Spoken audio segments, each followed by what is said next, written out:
Coming back on time. It was a relatively quick coffee break, but lunch is not too far away. So this is the first plenary. Maybe I can ask everybody to take a seat. Settle down first. That's great. Thank you. Okay. So this is our first plenary session of the 2 days. And today we'll focus on urban poverty reduction and its link to climate resilience.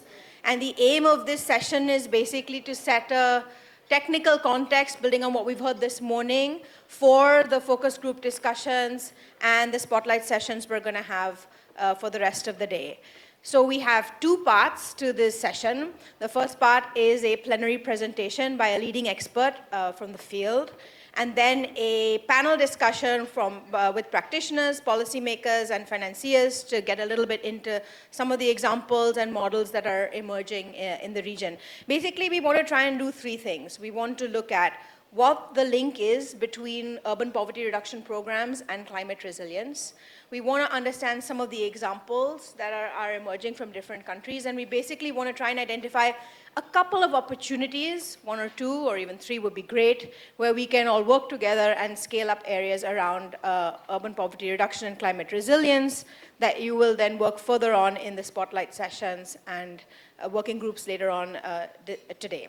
So to start, I'd like to invite Dr. Anthony Buonada-Fuchs to give a short overview presentation, remarks to set the context for the discussion.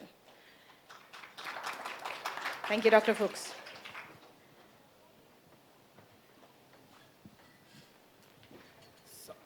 Good morning, everyone.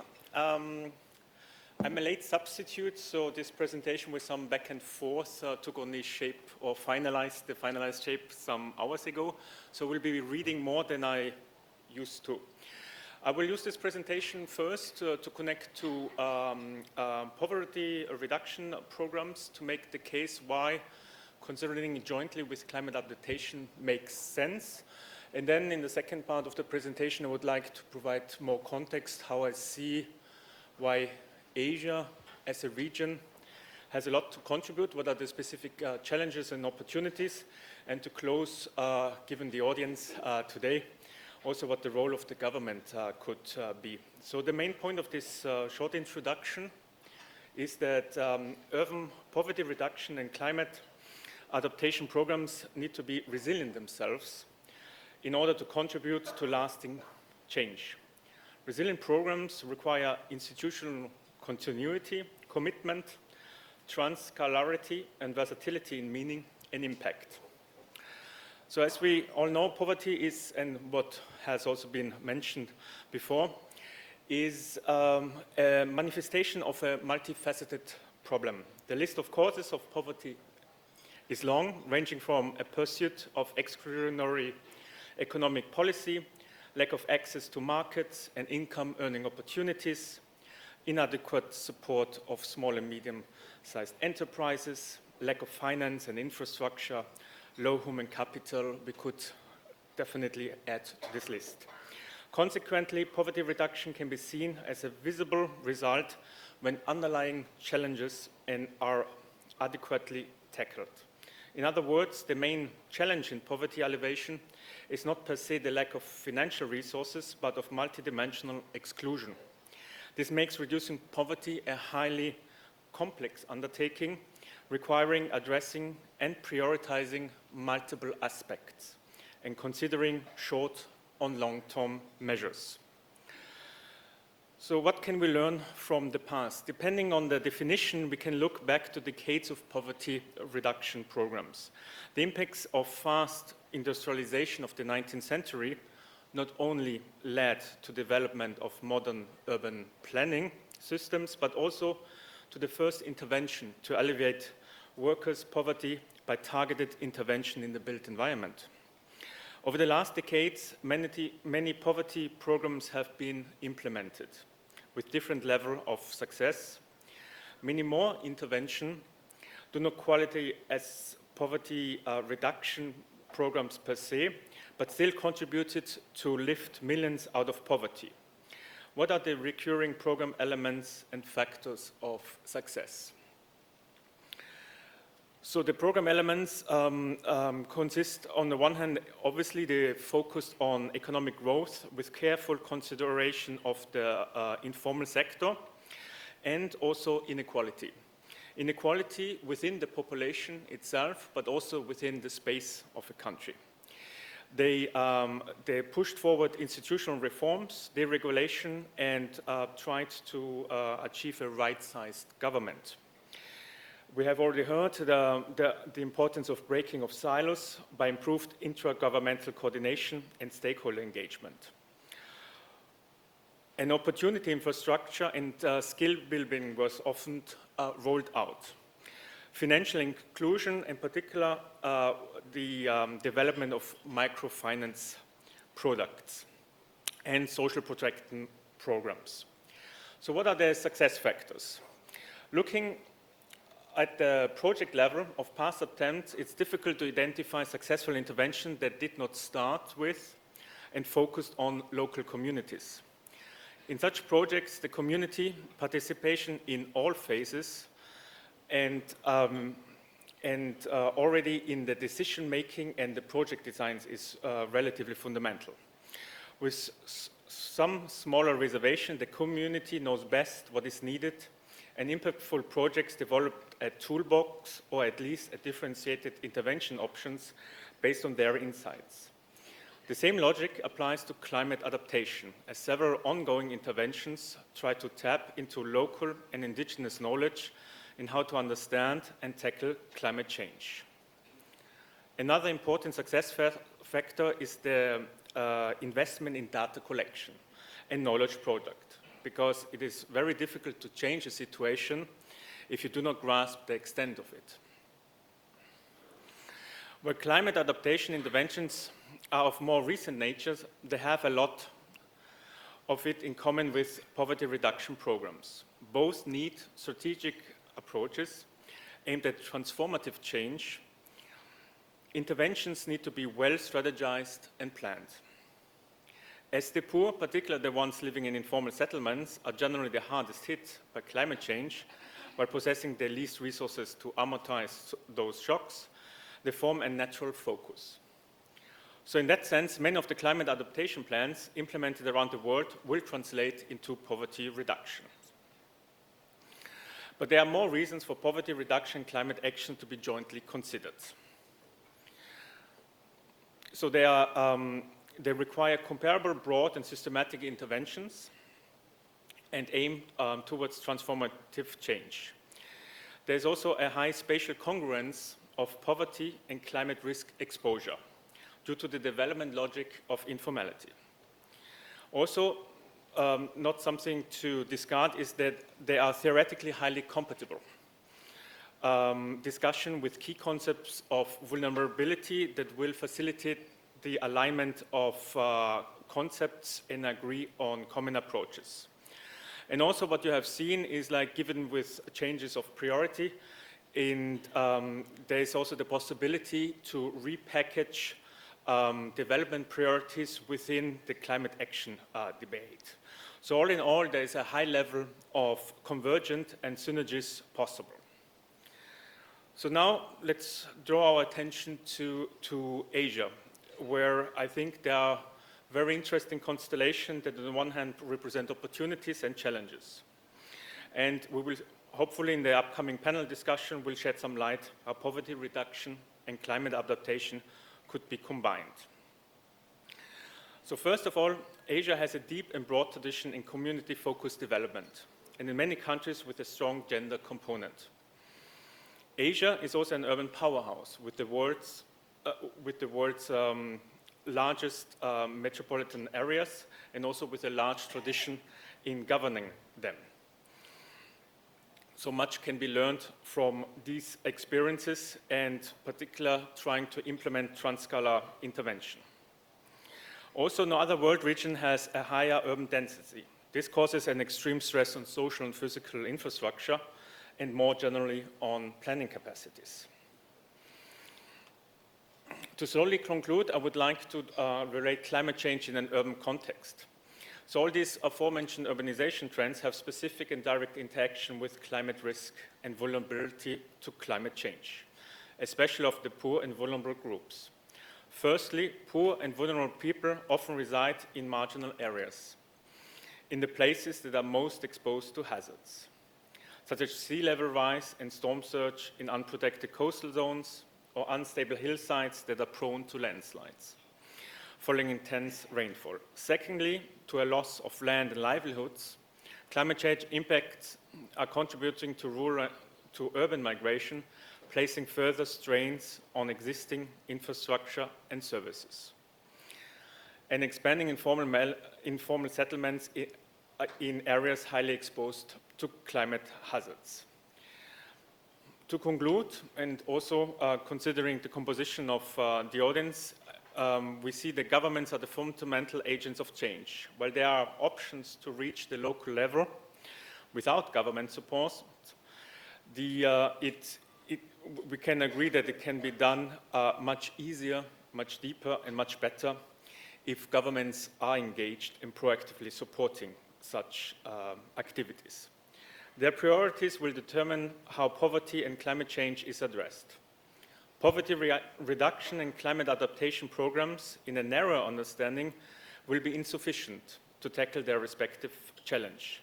If both approaches are developed in a broader understanding, they increasingly resemble each other as they will address vulnerabilities and their underlying causes. This will include addressing economic, social, human, infrastructure, and other deficits in deprivation. Naturally, such intervention will be complex, but wicked problems do not have straightforward answers. So this will require considerable investment in capacity building and knowledge exchange, as well as commitment. And the Partnership Forum, I think, is a perfect platform to foster the exchange of ideas and experience, and I'm looking forward to the upcoming discussion. Thank you.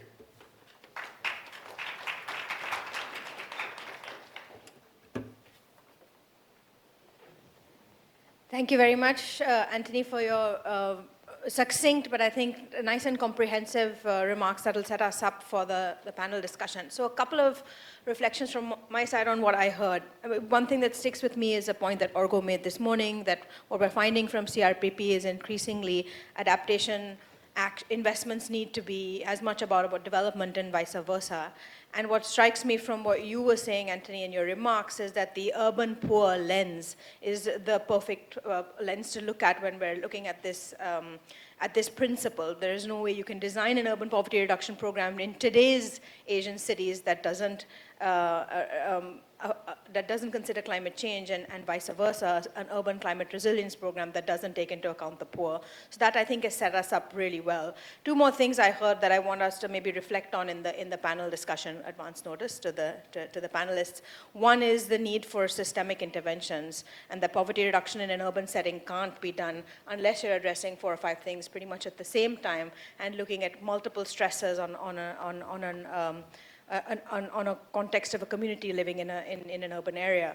And the second thing is the importance of community-driven, community-led, and community-designed actions. Again, in an urban setting, which is usually pretty complex with multiple layers of governance, how do we do this and how do we do this well?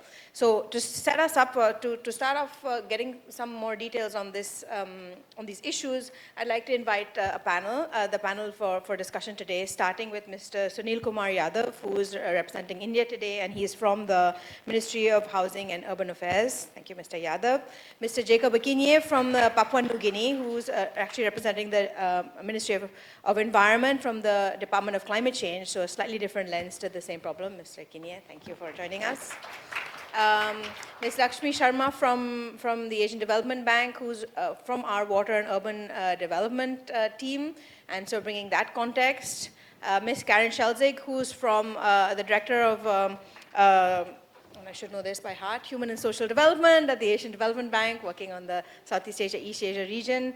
And Mr. Srinivas Popuri, who is the Chief from the Regional Office of Asia and the Pacific of UN Habitat. So please welcome our panel to the stage.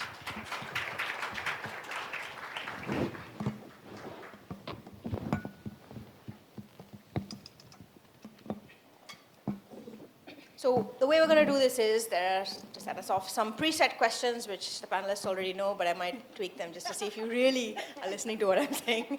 And then we're going to open it up to the audience for discussion. So we'll have at least 20, 25 minutes for Q&A from the audience. So think through the kind of questions you'd like to ask and go into during the panel discussion. I'd like to start, Sunil, with you, if I may. So you've been working on the National Urban Livelihood Mission in India, which is kind of a unique program you were telling us that really works on livelihoods and the urban poor. So what have you begun to found, or what are you doing in the context of the mission looking at climate resilience?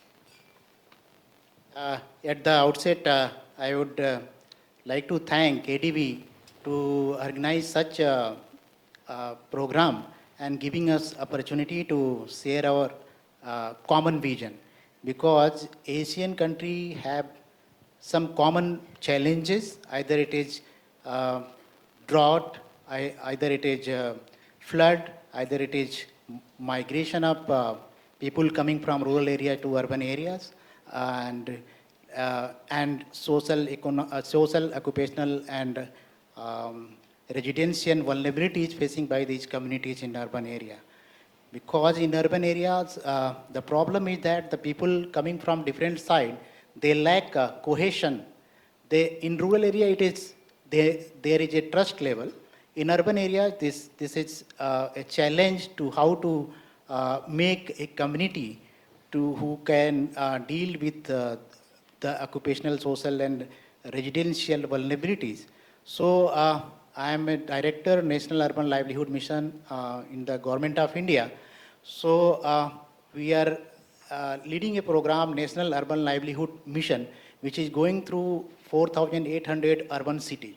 So I was yesterday, some was raising the issue that we are focusing less on urban area, and most of the programs dealing with the rural area, because funding and other thing is mainly focused on the rural area.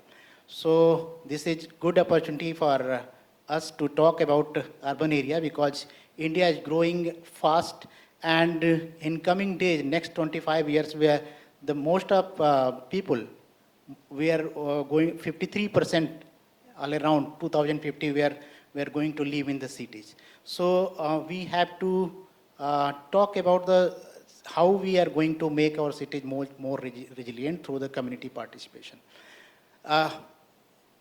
We are talking about PPP. Yesterday, some countries have, they presented well their national adaptation policy for social protection, and talking about we should go through PPP. But I would like to add one thing, that PPCP means community participation is also most important. Through National Urban Livelihood Mission, we have mobilized 10 million workers, 10 million urban poor, and they have their innate desire to come out of the poverty. We have to give them, we are providing them support through financial inclusion, through social mobilization, through community mobilization, forming them self-help groups, and involving them in various activities. That many of the activities are related to the climate resilience, like how to protect our environment. They are doing a good job to to managing our public and private toilets. They are doing job for the quality checking of water pollution, and also creating a SSG mart in many of the cities. So this is the community mobilization. We are providing them fund, revolving fund. We are providing them hand-holding support. We are also engaging many of the private partners, academia, research organization, through which we are doing research on how to involve this community and how to give them access to various opportunities which are going on. And we are also dealing with financial inclusion, providing them credit facility, providing them thrift credit, providing them some loan for their entrepreneurship development.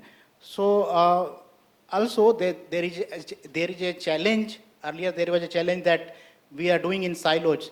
Every ministry, every department is doing their own work. Environment Ministry is doing something and Housing Ministry is doing something, Finance Ministry is doing something. So we are designing a new program where the convergence is our major component, where we are taking help from the various ministries, how to give a inclusivity approach that all the components cross-cutting cross-cutting activities could be done on one platform through our mission. So on the basis of success of the self-help groups doing a great job in the urban cities, we are also focusing on vulnerable groups, because poverty and vulnerabilities are two different things. And this has been that a vulnerable person may not be poor, like gig workers. We are taking 5 to 6 vulnerable groups in the new mission, like transport workers, construction worker, domestic worker, and gig workers. So the main focus is that we on the basis of SSG, we are providing them a common interest group.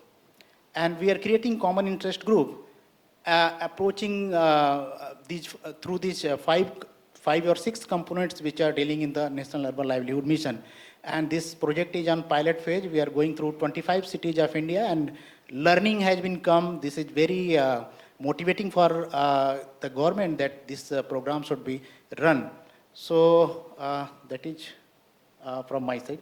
Thank you. So just to follow up on that, Sunil, one of the things you mentioned, it seems like you've had good success across many Indian cities with the livelihood mission.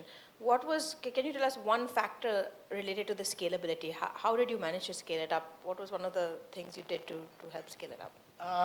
Because we had 10 million people which we are able to mobilize them. And we have set up like municipal corporation level, municipal commissioner is the head. And we have also private partners doing national mission managers, state mission managers, city mission managers, and community supervisors and CRPP. We have 50,000 people who are giving support to the community, and we are able to scale up them. So using the existing municipal Yes.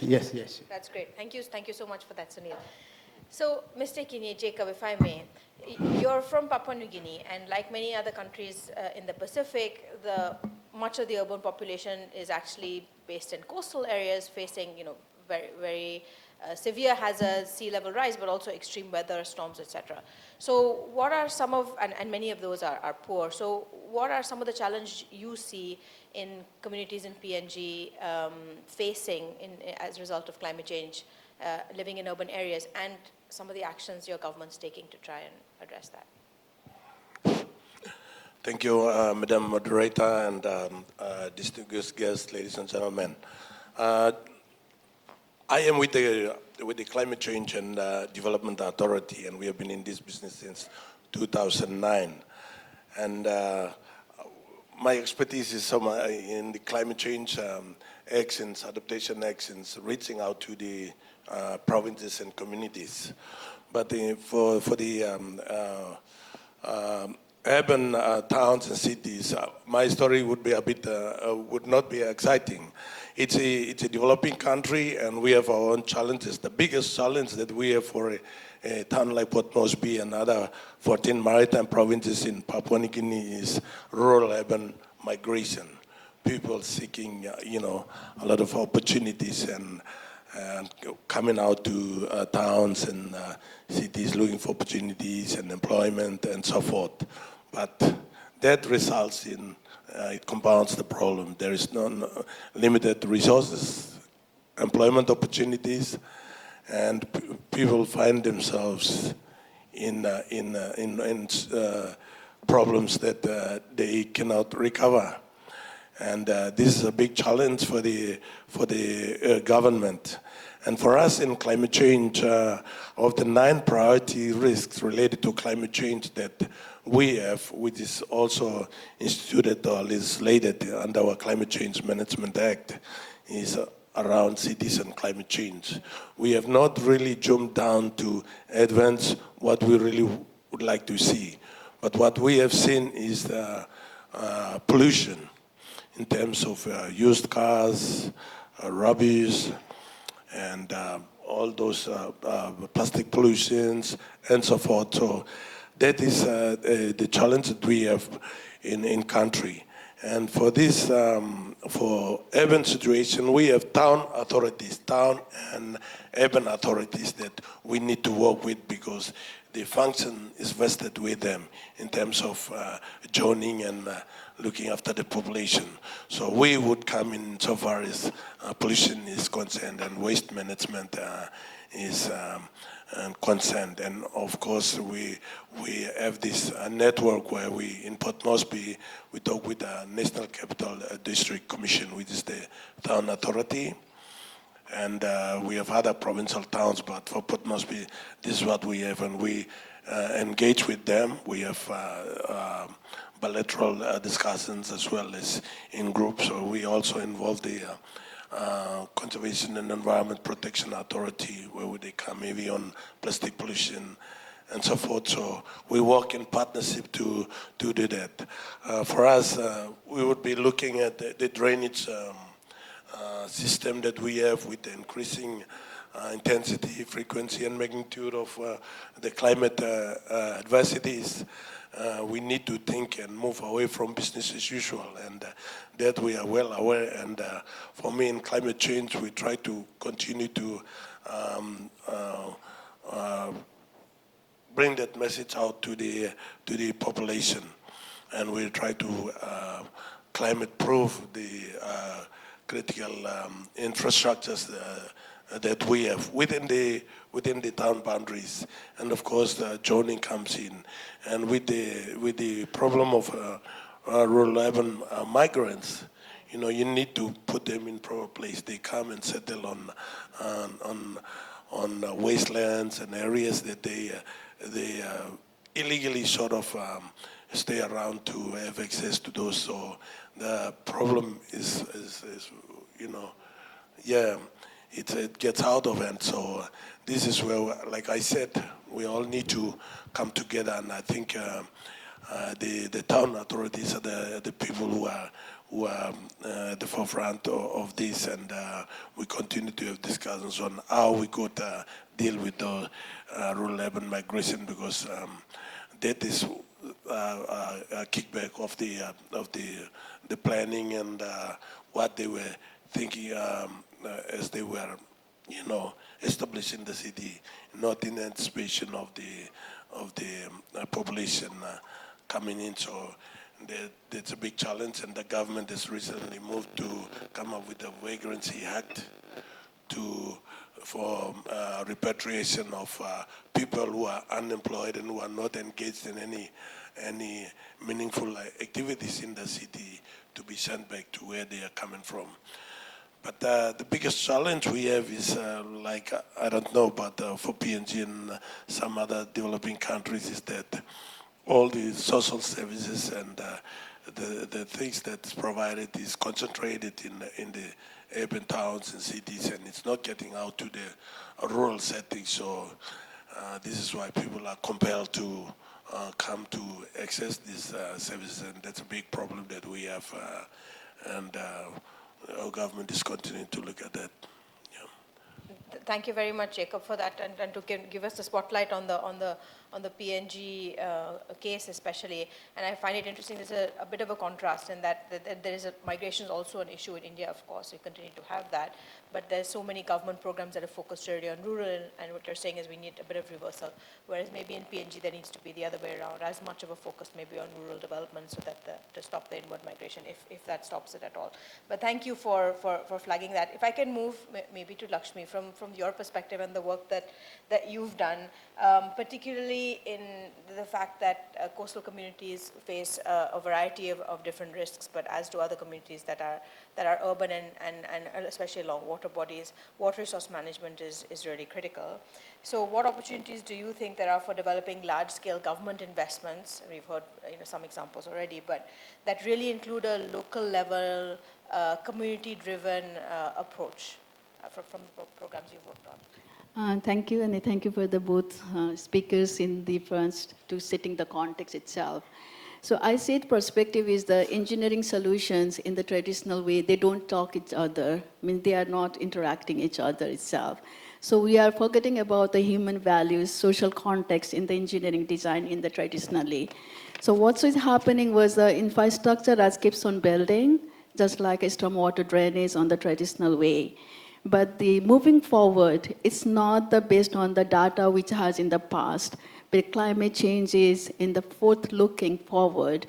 So we need to understand how the drainage, stormwater drainage can serve the purpose of the context to make the city resilient, community and resilient. So in that context, integrating the green infrastructure together with the traditional infrastructure is one of the major to the stormwater management. I want to highlight the stormwater management from the different perspective using the nature-based solution. Green open spaces, which will help to manage the water flooding. On the same hand, it gives the space for the urban poor to interact, connecting the climate migrant to interact each other, get the perspective of the city itself also, to create a healthy society and livability. Another way is to considering the drainage, how we can make it the city more walkable. So footpath communicating on each other also. Not only on that, like a river flowing through the city, how we can give the more space for the river itself, so that the groundwater can be recharged, so that the soil fertility will be remain. There will be the potential for the urban farming to come in. It is a nexus of the whole human infrastructure interacting together. Second part is I just want to highlight on the solid waste management, Stormwater management cannot be seen as in isolation. There is really the great need to addressing the solid waste management, also the waste management. Even though it may not be from the perspective of the adaptation, but looking forward, if we were not able to plan itself, it will lead to a bigger problem itself. We cannot have a sustainable stormwater drainage without managing the sanitation, particularly the waste management. Second point I'd like to highlight is the adaptive capacity of all the tiers of the governance, from the community level, local government, as well as the national government. When you look into on that part, let me focus on the community level, how we can increase the adaptive capacity. Could be the policy on the climate insurance, or the improving the social capital of the poor and vulnerable, by mobilizing them into the governance structure of the local government, informing the decision making and building the confidence level itself. Third and last one, want to highlight the human-centric design that I have actually mentioned earlier, but not only the human-centric design, also it's like, let me say, the climate change sensitive design itself. How we can make it that one, it has to be bringing the perspective of the vulnerable groups while designing the municipal infrastructure. And this can be possible also, and we have tested into in case of the Bangladesh, where the improving urban governance and infrastructure program itself. We started with the slum improvement component of the bigger program of that, but later on we come up with a result-based lending, including the urban environment, low-income neighborhood community program was scale up for the 88 Purushabas of the Bangladesh. Second examples is the Coastal Town Climate Resilience Project, where we have a focused community development program has been inbuilt, which is called the Livelihood Resilience Program, where we have incorporated the graduation program. It is a ladder where the urban poverty can be addressed through the certain tailored-made programs to the poor and vulnerable group. Third one is, I just want to flag with the Nepal Integrated Urban Development Project. It was a water project, basically, to start with the government. But anchoring with the water project of the local government, we have a community development program where the voices of the people are being heard and that their reflections has been incorporated into the design. Probably I will stop here. Thank you. Thanks very much, Lakshmi, and for the 3 examples. And maybe we can dive into in the next round of questions. If I can just ask one follow-on though before we move on, what is one challenge that you faced Lakshmi, to you, one challenge that you faced in the last point that you raised around human-centric design, in actually embedding that in the projects that you've worked on? Was it easy to do? It's a very difficult to do because the design standards are being still the infrastructure oriented, because the engineers are being trained, right? Their schooling has been on the safety factors and those things. The human-centric design is a new phenomenon, means recently coming up. So that this design theory, design sensitizations of the engineers has to be done to look at it from the social perspective. It is a challenge, but now more and more coming up on those educations are there. So the awareness on the human-centric design is really important to move forward. Thank you very much, Lakshmi. Thanks for that. So, Shri, if I may ask you the next question, from the context of the work that you in Habitat has done, because it links back, I think, to similar veins, I think, is what Lakshmi was raising. You've been leading some of the work around larger scale investments for urban climate resilience, targeted at the urban poor. So, what do you see as some of the challenges, lessons learned, opportunities for taking forward UN Habitat's experience? Thanks, Naida. Yeah. Hello. Great. First of all, thanks to ADB and colleagues. There are stalwarts in this room.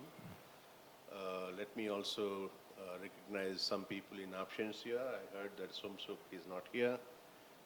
But I think that's the first lesson that we need to learn from people like Somsuk and the kind of mission that she has undertaken through ACHR in terms of empowering people, right? So the grassroots.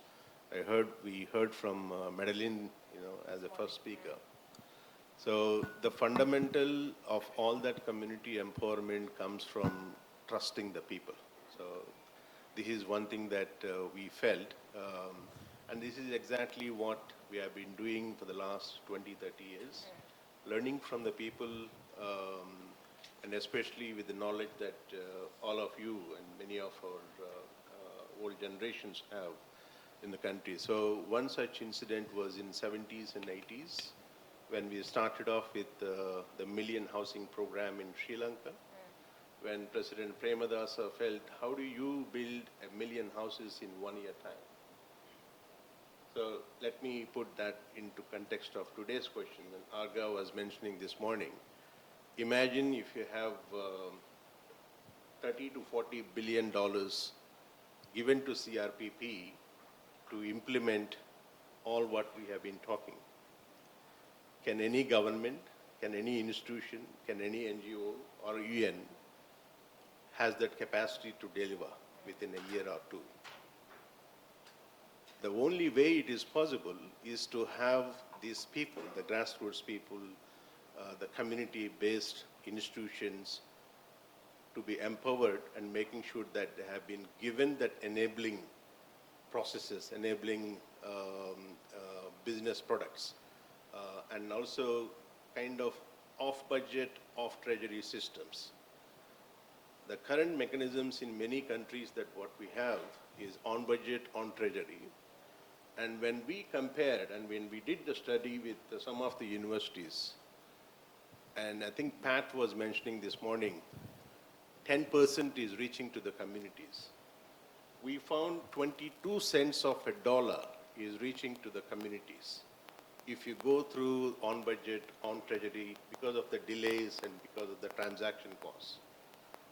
And through this people's process that we learned from the people themselves, from Sri Lanka and elsewhere, we came up with the community contracting modality. We came up with so many community action planning guidelines and many of those, kind of knowledge products coming from the people. which has enabled us to deliver 75 cents to 81 cents directly to the community banks. The people's, like community development councils, we call. So we were very fortunate to associate with both World Bank and ADB in floating and designing some of the social development funds, social protection funds. One in Indonesia, I could recall those if we have anyone from the World Bank, the Kacamatan Development Program in Indonesia that has sort of, upscaled into the urban poverty reduction program, UPPay. But the context of the rural, as a colleague from Mohua is saying, is very different to the urban. And there are a lot of lessons we learned from the rural that you cannot really apply to the urban, right? So the society fabric is very different in the rural, whereas in the urban, it takes time, right? So we can deliver 1 million houses in 1 year in the rural setting, but not really in the urban settings because of all the challenges that all the speakers have spoken. More importantly, the disconnect between the communities to the local bodies or local subnational governance bodies, as much as the existing systems that we have in the countries, be it democratically elected countries or be it in otherwise, so some of the transition countries. We don't have systems. The only way is to upscale what you have set up here, the CRPP platforms, and trying to see, how you can make this off budget, off treasury as well. So not many countries would agree with that, but that's the only way if you want to do it at a scale. Imagine China 30, 40 years back they have invested in forced urbanization that has uplifted poverty of billion people, or if not close to billion people. But they also learned it hard way of all the associated costs that they have been spending for the last 5, 6 years, or at least 10 years, of correcting some of those mistakes, of some of the social exclusion issues, environmental pollution, and whatnot, all the things that you mentioned that are happening in Nepal and elsewhere, but also happened in China. But the essence of my message is urbanization is inevitable. Good urbanization brings value in terms of contribution to the national economic development, as well as upliftment of poverty of the people, right? So we need to invest more in empowering the people and hand-holding those subnational and the local bodies, ensuring that the voices of the people are actually captured, because the national authorities are the ones that actually design the city development strategies and national urban policies, the spatial planning policies, but the voices of the people are often excluded, right? So gone those days of typical master planning ideas, so it's all about strategic planning. What we felt was we could deliver faster, better, cheaper if you have that neighborhood planning strategies of those people integrated into the city development strategies that are integrated into the national strategies. So that's the only way we felt, it's kind of a connect between the top-down approaches and the bottom-up approaches. So these are a few things that I could think of from our intervention. Thank you very much, Sri. Thanks. So that really brings it really nicely together as well. Off budget, off treasury. It'd be interesting to hear in the next round if we have seen examples of that working beyond, at scale. But last but definitely not least, Karen, from your perspective of where you sit in ADB and you have years and years of experience working in social sectors, how can ADB's social sector investments be deployed, particularly in the urban context, to address climate resilience? What are you seeing from your projects? Thank you, Naida. I sit in the Human and Social Development Sector Office for ADB, and we invest in reducing urban poverty and increasing climate resilience in several interconnected ways. I'll highlight 4 of them. The first of which is, of course, investing in human capital. I mean, I think that has to be at the foundation of any urban poverty reduction efforts and urban climate change adaptation and resilience efforts. You know, on the education and skills side, I want to make a plug for the Climate and Education Playbook that ADB just published at the end of last year, which is all about integrating climate considerations in basic and secondary education, for example, through education for climate adaptation. It's all about integrating green skills for the future green jobs in technical and vocational education and training. So that is the sort of education part of human capital. And I don't think I need to say a lot about how investing in health and well-being and nutrition for urban poor populations makes them more resilient to climate issues like, you know, heat stress and drought and diseases. Healthier communities are obviously able to better manage when it comes to climate issues. So health and education on the strengthening human capital side, we do a lot of our work there. Another big part of our work is around enhancing social protection systems. We do a lot of social assistance programs. We work with governments around the region, and we're trying to help make them more adaptive and more shock responsive. And that is both in terms of being able to expand them quickly when there is a shock, right? You can expand benefits to the people who already receive them. You can add new people into programs. In order to do that, you have to have good systems to identify who's poor. And we know that's a particular challenge in urban areas. A lot of official urban poverty figures kind of really miss a lot of the urban poverty that's out there in Asia and the Pacific, and especially in some of our bigger megacities. But it's also about making payment systems more, you know, electronic, of course, to be able to get resources to people when they need them. And it's about, I think, a really interesting new area of adaptive and shock responsiveness is actually anticipatory social protection. When we know a climate shock is coming, it's kind of revolutionary. How about transferring cash before that happens? And there are particular types of climate shocks that we can anticipate. You know, I heard about one in Fiji yesterday where they transfer cash to people who are in the direct line of fire when it comes to cyclones. And they can do that a couple days in advance. And that really does help build resilience in urban areas. A third big area of our work is, of course, in community-driven development. And that is more and more taking the form of, you know, locally led kind of climate adaptation. It has kind of two benefits. Not only does that help local communities decide what they need and invest, maybe they need to elevate walkways in the communities that flood, maybe they need to build multi-function areas or multi-purpose areas that also serve as kind of evacuation spaces. But in using those community mechanisms, you also strengthen that social capital that helps communities then be better able to respond and better work together when those disasters come. So we do a lot when it comes to CDD, community-driven development. And then finally, and Argo mentioned that this morning as well, and Lakshmi, I was really pleased to hear you talk about the graduation approach or cash plus programming or economic inclusion. We call it lots of different things, but it's what Argo mentioned in Laos.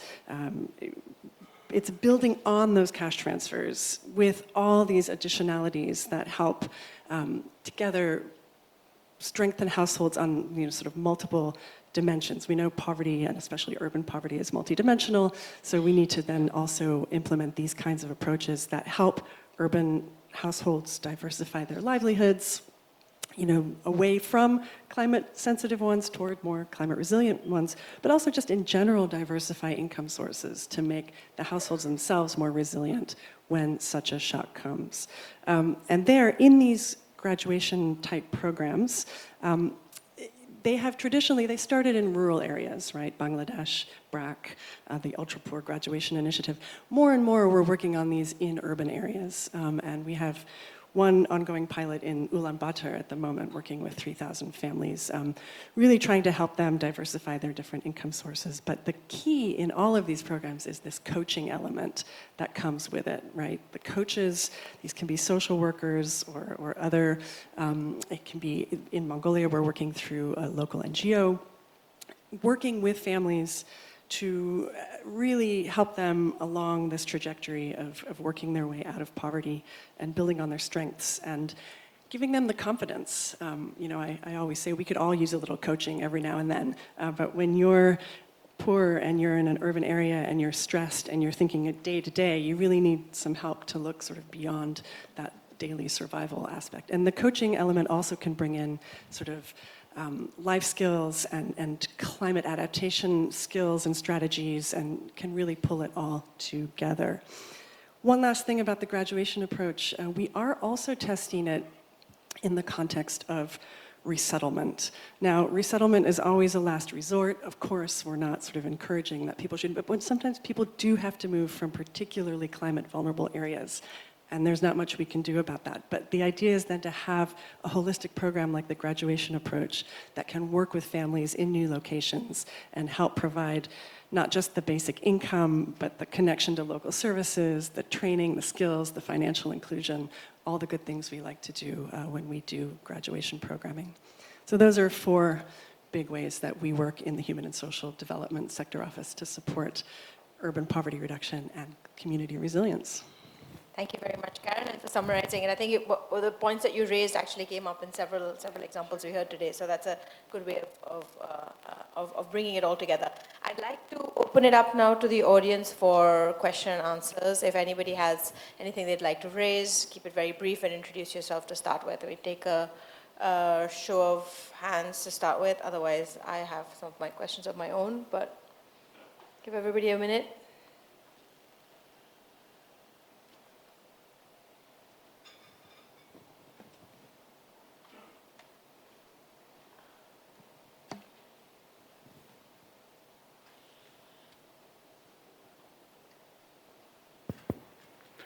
Yeah, I'm Krishna Chaitanya Jha, Deputy General Manager in IIFCL. We are availing line of credit from Asian Development Bank, having the ESG norm under the ESG norms. As this session is about making the urban population, urban poverty population to community resilient population. So in the rural area, if we run such type of program, this is our belief that if you have common value and belief system, you are more resilient to the climates. So in the urban poverty groups, they are diverse group from the rural areas. They do not have the common value and belief system. And this makes us less resilient to them in the climate environment. So is there any challenges while implementing this program in the urban area when you face the challenges of bringing them on the common value and belief system? And is there any specific intervention to bring them on the common value and belief system so that to fuel the resilience interventions? Thank you. Thank you, Mr. Chaitanya. And actually, it's one thing that struck me as well from, I think, what you mentioned, Shri, and also you mentioned right at the start that the difference between an urban and rural population is actually quite stark. Any views on that? What we can do about identity building for urban communities? We actually experienced this in several contexts and several countries. I'll give you an example of Maldives. You know how the Maldives geography is like, right? Have plethora of islands, completely disconnected. They never were aware of how communities-driven development happens.